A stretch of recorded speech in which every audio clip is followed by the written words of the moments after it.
First, I met with our colleagues at Shell and got a chance to do a flyover of Ogoniland, Okay. which was absolutely riveting, upsetting, interesting to see sort of the impact of oil theft and illegal refineries and the aftermath of a lot of that. Really interesting. And then we went and visited with the Ministry of Health here, or the Commissioner of Health, who's astounding, like a very impressive young woman, doctor, and clearly has a vision for how to take care of the people of River State, and talked about some of our health partnership. I mean, you've visited all of these places, the Commissioner for Health, you've gone to Ogoniland, and you say it's upsetting what you saw there. What plans? You say you are in charge of the southern states, like you mentioned. What plans do you have for us in River State? I'd like to ask. Sure. So of course, part of my job as the U.S. Consul General is to represent all the different U.S. government agencies that are active here in Nigeria.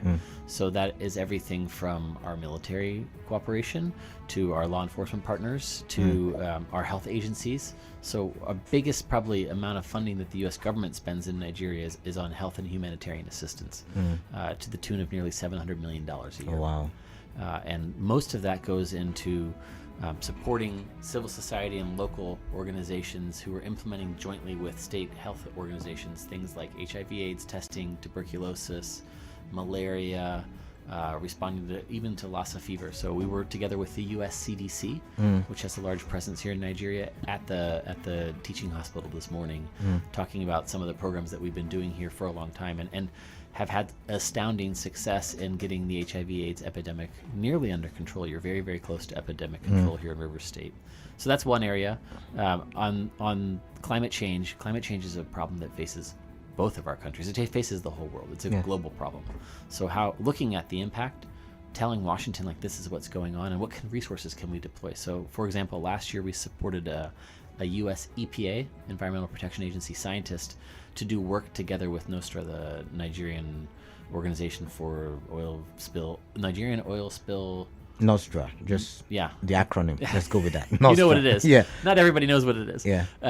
In any case, we doing work on kind of how are we dealing with it. What kind of tools can we bring to bear here, and work with Nigerian authorities to improve their capacity. So we're always looking at areas where we can improve our cooperation, bring together our partnership, and then of course trade and investment, right? That's one of my big parts of my job. And the U.S. is the top foreign direct investor in Nigeria, and you see huge investments going, depending on the sector, and I think that has a big impact on our relationship. Someone did send a message earlier, talking about where is it now? How soon is the United States opening a visa application and processing center in Port Harcourt from OSAS, and which will also help me with my next question. But let's hear you now. Yeah, I mean, I would love to see that. We have just the consulate in Lagos. We don't have any other operations other than in Abuja, a small operation, and then in Lagos.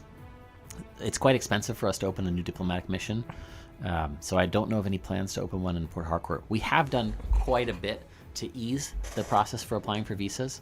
So first of all, if you've had a visa in the past, you can now renew your visa through the Dropbox, even if it's expired any time in the last 4 years. So we move that to ease the burden so that people can just drop it off. There's no wait time for that, so you can drop it off tomorrow and pick it up in a couple weeks and you have your visa. Unless there are problems. And then we've also just last year expanded the length of the visa validity. So visas are now valid for 5 years instead of 2 years, because we were at a point where the wait time was people would get a visa and then they were almost already applying for their next visa because it was taking so long. Taking so long. You said you flew over Ogoni region. Yeah. What plans do you have now? I mean, you said it was upsetting, the view. Yeah. So what plans do you... I mean, I'm still sort of processing some of the things I saw and trying to understand next steps. One of the things that we constantly hear from the government is how bad oil theft is. And one of the... I'd always thought of, oil theft, it's bad for government revenue. I hadn't quite realized the environmental impact that oil theft has, right? Because they're stealing from capped wells, which leads to spills. They're tapping into pipelines, which leads to spills. When their illegal refineries are destroyed, they're burned. which leads to environmental damage. So thinking through, I'm going to have to take that back and think through kind of what we can do more. We've already done some things. I was talking to you about the oil spill relief, and I think our companies are really committed to preventing that. But that's on an industrial scale. How are you dealing with the communities and the security problems that every Nigerian faces? It's tough. I'm not going to lie. So I'm going to take it back. That's one of the reasons I do these trips, is to go see things, get my feet on the ground, get a feel for how things are going.